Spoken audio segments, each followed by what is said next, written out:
வணக்கம்.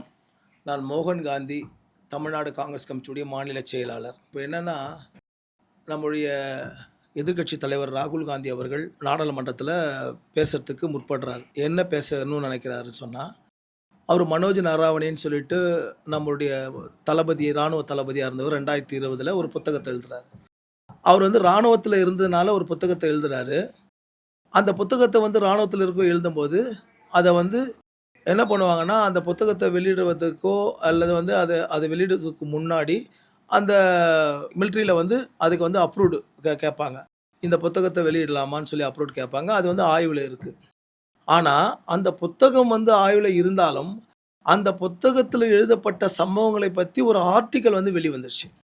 அப்ப அந்த ஆர்டிக்கிள் வெளிவந்ததன் காரணமாக, அந்த ஆர்டிக்கிளில் இருக்கக்கூடிய விஷயத்தை தான் ராகுல் காந்தி அவர்கள் பார்லிமென்ட்ல ஒரு 4 வரி அதிலிருந்து நான் பேசணும்னு சொல்றாரு. பேசறதுக்கு முற்படுறாரு. ஆனா இவங்க என்ன சொல்றாங்கன்னா, வெளிவராத புத்தகத்தினுடைய விஷயங்கள வந்து மரபுக்கு மீறி நீங்க வந்து நாடாளுமன்றத்தில விவாதிக்க கூடாதுன்னு சொல்றாங்க.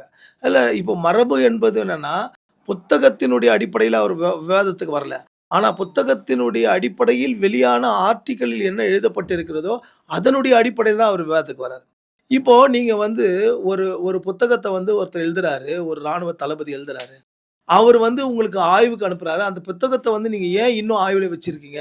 எதுக்காக வச்சிருக்கீங்க? நீங்க வெளியிட வேண்டியது தானே! ஏன் அதுக்கு வந்து தடை போட்டு வச்சிருக்கீங்கன்னா, உங்களுடைய கையாலாகாத தன்மையை நீங்கள் வந்து எப்படி செயல்பட்டீர்கள்? இந்த மோடி அரசாங்கம் என்ன செய்தது என்பதை அவர் தெளிவாக அதில் பதிவு செய்திருக்கின்றார். அந்த பதிவு செய்கின்ற காரணத்தினால் தான் நீங்கள் இன்னும் அந்த புத்தகத்தை நீங்கள் ஆய்வில் இருக்கிறது சொல்லிக் கொண்டிருக்கிறீர்கள். நீங்கள் ஆய்வில் வைத்து இருந்தாலும் கூட, அந்த புத்தகத்தின் சம்பந்தமாக வெளிவந்த ஒரு ஆர்டிக்கிள் என்ன சொல்லுதோ, அதனுடைய அடிப்படையில் நான் எதிர்க்கட்சி தலைவர் என்ற முறையிலே நான் 4 வரிகளை நான் நாடாளுமன்றத்தில் நான் அதைப் பற்றி விவாதிக்க வேண்டும், பேச வேண்டும் என்று ராகுல் காந்தி எழுதின பொழுது, இவர்கள் என்ன செய்கிறார்கள் என்று சொன்னால், வெளிவராத புத்தகத்தில் நீங்கள் வந்து அதைப் பத்தி இங்க பேசுவது மரபல்ல அப்படின்னு சொல்லி சொல்றாங்க. இப்ப எங்களுடைய கேள்வியே வந்து என்னன்னா, புத்தகத்த வந்து அது சென்சிட்டிவ் இருக்கு. இந்த இந்திய அரசாங்கத்தினுடைய அதனுடைய என்னென்ன விஷயங்கள் உண்மை தன்மைகள் இருக்கா? இல்லையான்னு நீங்க ஆய்வுல வச்சுக்கிறீங்க. அதுல வந்து ஒரு மாற்று கருத்து இல்ல. 2வது இவ்வளோ தூரம் அந்த புத்தகத்தை நீங்க ஆய்வில் வைக்கும் பொழுது, அதில் ஏதோ சில உண்மைகள் இருக்கிறது. அதை மறைக்க பார்க்கிறீர்கள். நீங்கள் தடுக்க பார்க்கிறீர்கள் என்பதுதான் உண்மை. அத மறுக்க முடியாது. ஆனா, ராகுல் காந்தி அவர்கள் அந்த புத்தகத்தின் சம்பந்தமாக வரக்கூடிய ஆர்டிக்கிள் இருக்கக்கூடிய அந்த வரிகளை நான் வாசிக்க வேண்டும் என்று நாடாளுமன்றத்தில் சொல்லும்போது, அதற்கு மட்டும் நீங்கள் மரபு மீறிய செயல் என்று நீங்கள் பேசுவதற்கு அனுமதி கொடுக்காமல் நீங்கள் வந்து அமளியில் ஈடுபடுகிறீர்கள். ஒரு எதிர்க்கட்சி தலைவருடைய கருத்தை, அந்த குரலை, வலையை நசுக்க பார்க்கிறீர்கள். ஜனநாயகத்தினுடைய குரல் வலையை நசுக்க பார்க்கிறீர்கள். சரி, அந்த புத்தகத்தில் என்ன எழுதியிருக்கார்?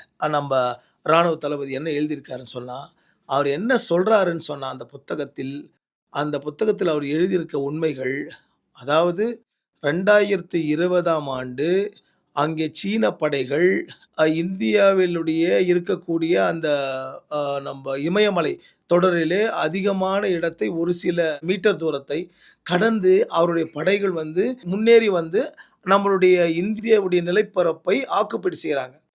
அந்த சூழ்நிலையில் இருக்கும் பொழுது, அன்றைக்கு இருக்கக்கூடிய அந்த தளபதி, ராணுவ தளபதி என்ன செய்றாருன்னா, ராஜ்நாத் சிங்குக்கு ஃபோன் பண்றாரு. பிரதமருக்கு ஃபோன் பண்றாரு. வெளியுறவுத்துறை அமைச்சருக்கு ஃபோன் பண்றாரு. உயர் மட்டத்தில் இருக்கக்கூடிய ராணுவ அதிகாரிகளுக்கு என்ன செய்யணும்னு சொல்லி ஃபோன் பண்றாரு. ஒரு ராணுவ தளபதி வந்து ஒரு வெளியுறவுத்துறை அமைச்சருக்கோ, அல்லது ஒரு பிரதமர் மந்திரியோ தொடர்பு கொள்ள நினைக்கிறார் என்று சொன்னால், அது என்ன அவசரமாக இருந்தால் தொடர்பு கொள்வார் என்ற ஒரு சீரியஸ்னஸ், ஒரு என்ன விஷயம் அந்த முக்கியத்துவம் கொடுக்காத இந்த அரசு, இந்த பிரதம மந்திரி, ராஜ்நாத் சிங்குக்கு ஃபோன் பண்ணும்போது அவர் ஃபோன எடுக்கிறார். அவர் ஃபோன் எடுத்து என்ன சொல்றாருன்னா, "எனக்கு கொஞ்சம் அவகாசம் குடு. நான் மீண்டும் உங்களை அழைக்கிறேன்" என்று ஃபோன துண்டிச்சிடுறார். இவரு அவருடைய ஃபோனுக்காக வெயிட் பண்றார். ராஜ்நாத் சிங். ஏன்னா, அவர் தானே பாதுகாப்புத்துறை அமைச்சரா இருக்காரு. அவர் என்ன சொல்லுவாருன்னு சொன்னா, ஒரு சில மணி நேரங்களுக்கு பிறகு அவர் வந்து தாமதமாக மீண்டும் அவரை தொடர்பு கொண்டு, "நீங்க என்ன விருப்பமோ அதுபடி முடிவெடுங்க. நீங்களே அத செஞ்சு முடிங்க. பார்த்துக்கலாம்." அப்படின்ற மாரி இவர்கிட்ட சொல்றதா அந்த புத்தகத்துல எழுதியிருக்காரு. எங்களுடைய கேள்வி என்னன்னா, சீன படை அந்த இமயமலையில் இருக்கக்கூடிய நம்முடைய இடத்தை, இந்தியாவுக்கு சொந்தமான அந்த மண்ணை ஆக்குபைடு செய்வதற்காக அவர்கள் வந்து சீன படை வந்து மிலிட்டரி வந்து முன்னேறி வந்துவிட்டது. ஆட்கொடுப்பு செய்றாங்க. அத தடுக்க முடியல. தடுக்கணும்னு சொன்னா உயர்ந்து அந்த ராணுவ தளபதிக்கு பிரதம மந்திரியோ, இல்ல ராஜ்நாத் சிங்கோ அல்லது வெளியுறவுத்துறை அமைச்சரோ யாரோ ஒருத்தர் வந்து இப்படி பண்ணணும் அப்படின்னு சொல்லி ஒரு கட்டளை இடணும். அங்கருந்து அவங்களுக்கு வந்து ஒரு இது கிடைக்கணும். அதாவது நீங்க இத செய்யுங்கன்றத ஒரு என்ன பண்ண போறீங்கன்னு டிஸ்கஸ் பண்ணிட்டு, இமிடியேட்டா நீங்க வந்து எல்லாத்தையும் அரிச்சு விரட்டுங்கன்னு சொல்லலாம். இல்ல ஏதாச்சும் அவங்களுக்கு ஒரு ஆர்டர் கிடைக்கணும். அந்த ஆர்டர் வேணுன்றதுக்காக வந்து ஒரு ராணுவ தளபதி வந்து உங்களுக்கு வந்து ஃபோன் பண்றாரு. காலதாமதமா ராஜ்நாத் சிங் மட்டும் நீங்க ஒரு ராணுவ தளபதிக்கு வந்து மீண்டும் தொடர்பு கொண்டு, நீங்க என்ன பண்ணணுமோ நீங்களே பண்ணிக்கங்க அப்படின்னு சொன்னா, ஒரு அரசாங்கம் எதுக்கு இருக்கு? ஒரு நாடே பாதுகாப்பு இல்லாத ஒரு சூழ்நிலை இருக்கிறதா அவர் ஆதங்கப்பட்டு தான் அந்த புத்தகத்தில வந்து பதிவு பண்ணியிருக்காரு.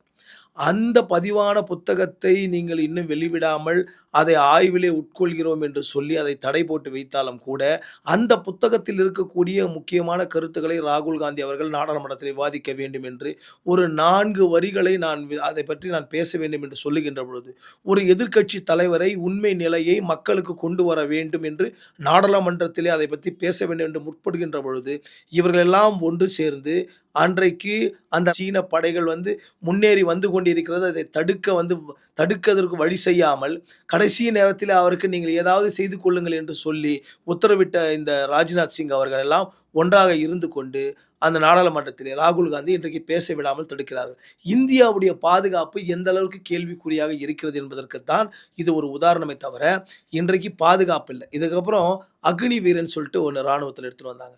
இந்த ராணுவ தளபதி அதையும் வந்து அந்த புத்தகத்தில பதிவு பண்ணியிருக்காரு. அவர் என்ன சொல்லியிருக்காருன்னா, இவரோட டிஸ்கஸ் பண்ணும்போது, நான் வந்து 10% அதுவும் தரைப்படத்தில அந்த தரைப்படை, விமானப்படை, கப்பல் படை இருக்கு இல்லையா? தரைப்படையில வந்து ஒரு 10% மட்டும் அக்னி வீரர்கள நம்ம எடுக்கலாம். நீங்க வந்து அத வந்து எடுத்து வச்சுக்குவோம். மத்தபடி எல்லாத்துலயும் எப்போதும் போல இருக்கணும்னு சொன்னா, ஆனா இவர்கள் தரைப்படை, விமானப்படை எல்லா படையிலயும் 10% விட 90% அனைவரையும் வந்து அந்த அக்னி வீரன் என்ற முறையில நீங்கள் வந்து எல்லாரையும் நீங்க தேர்வு செஞ்சீங்க. எப்படி தேர்வு செஞ்சீங்க? அவங்களுக்கு என்ன கிடைக்கும்னா, ரூ. 20,000 அந்த சோல்ஜருக்கு, இந்த ராணுவ வீரனுக்கு ரூ. 20,000 சம்பளம். உங்களுக்கு பென்ஷன் எதுவும் வராது. நல்லா புரிஞ்சுக்கணும். ரூ. 20,000 சம்பளம்ன்றது ஒரு சாதாரண இந்த நாட்ல வந்து வேலை செய்றவங்க கூட ரூ. 24,000 மேல சம்பாதிக்கிறான். ஒரு நாட்டை காப்பாற்றக்கூடிய ஒரு ராணுவ வீரனுக்கு வெறும் ரூ. 20,000 சம்பளத்த நீங்க தேர்ந்தெடுத்து, அவன ஒரு டெம்பரவரி ஜாப் மாரி குடுத்து, அவன வந்து நீங்க 5 வருஷத்துல என்ன பண்ணுவீங்கன்னா, இந்த 100 பேர தேர்ந்தெடுத்தீங்கன்னா, அதுல யாரு தேவையோ 25 பேர வச்சுப்பீங்க. மீதி 75 பேர வெளிய அனுப்பிடுவீங்க. இதுதான் அந்த அக்னி வீரன். அப்போ இப்போ ஒரு ராணுவத்தை இந்த நாட்டுடைய ராணுவம் தான் பலம். நீங்க அமெரிக்கா, ரஷ்யா, சைனா எல்லாமே எடுத்தீங்கன்னா, முதலிடம் வந்து அந்த ராணுவத்துக்கு தான். ஏன்னா, ராணுவம் இருந்தால் தான் இந்த நாட்டை காப்பாற்ற முடியும்.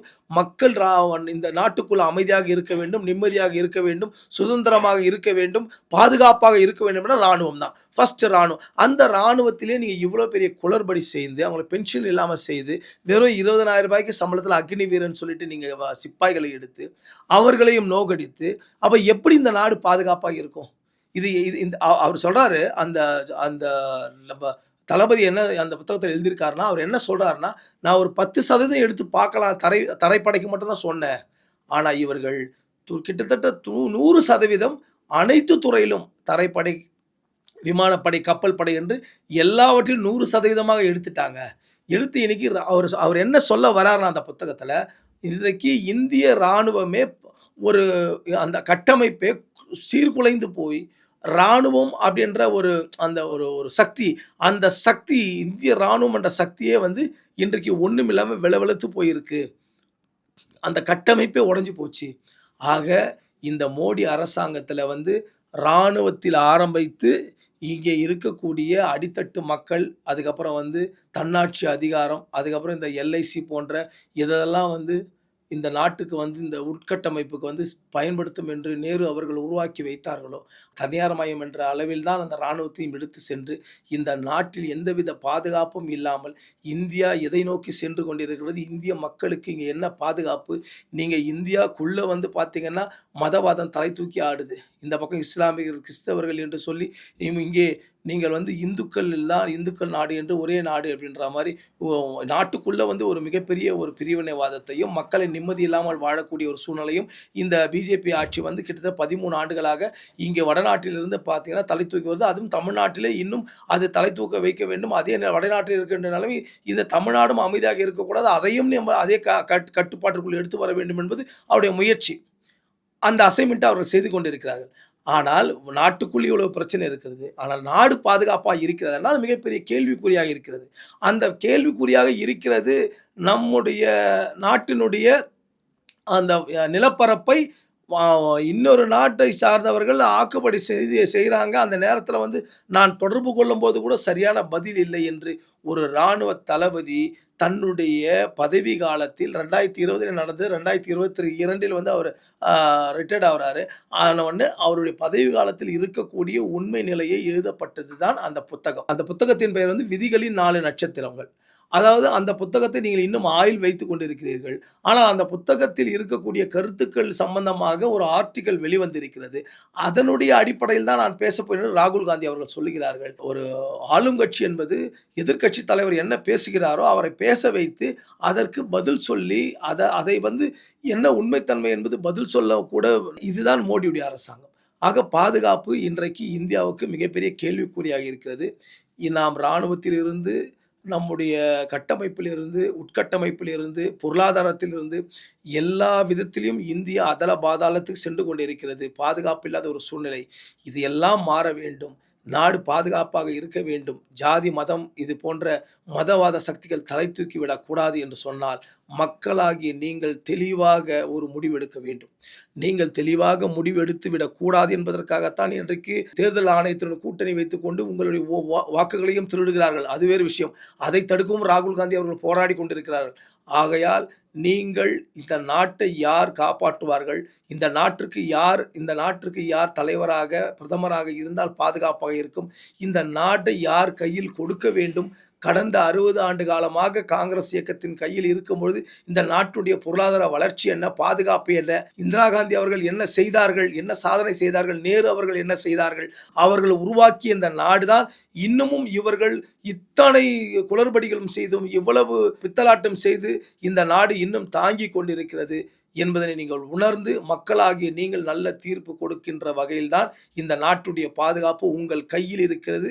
நீங்கள் ராகுல் காந்தி கையை பலப்படுத்தினால் மட்டும்தான் இந்த நாட்டை பாதுகாக்க முடியும் என்று சொல்லி நான் விடைபெற்றுக் கொண்டேன். நன்றி, வணக்கம்.